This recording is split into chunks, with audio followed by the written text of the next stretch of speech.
سقراط چند هزار سال پیش گفت انسان خود را بشناس، خودت رو پیدا کن.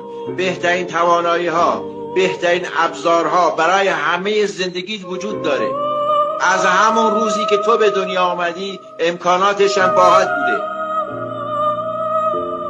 عنوان روح دارای چیه؟ روح دارای ویژگی های الهیه، توانایی های الهیه.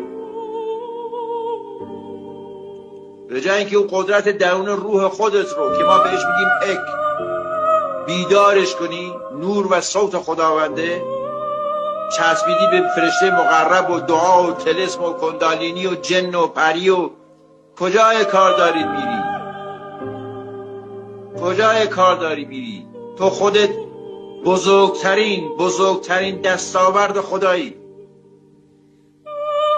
تو خودت عمیق‌ترین دانایی ها و آگاهی ها در وجودته. هر فردی خودش یک گنج پنهان درونی داره. برید اون گنج رو پیدا کنید.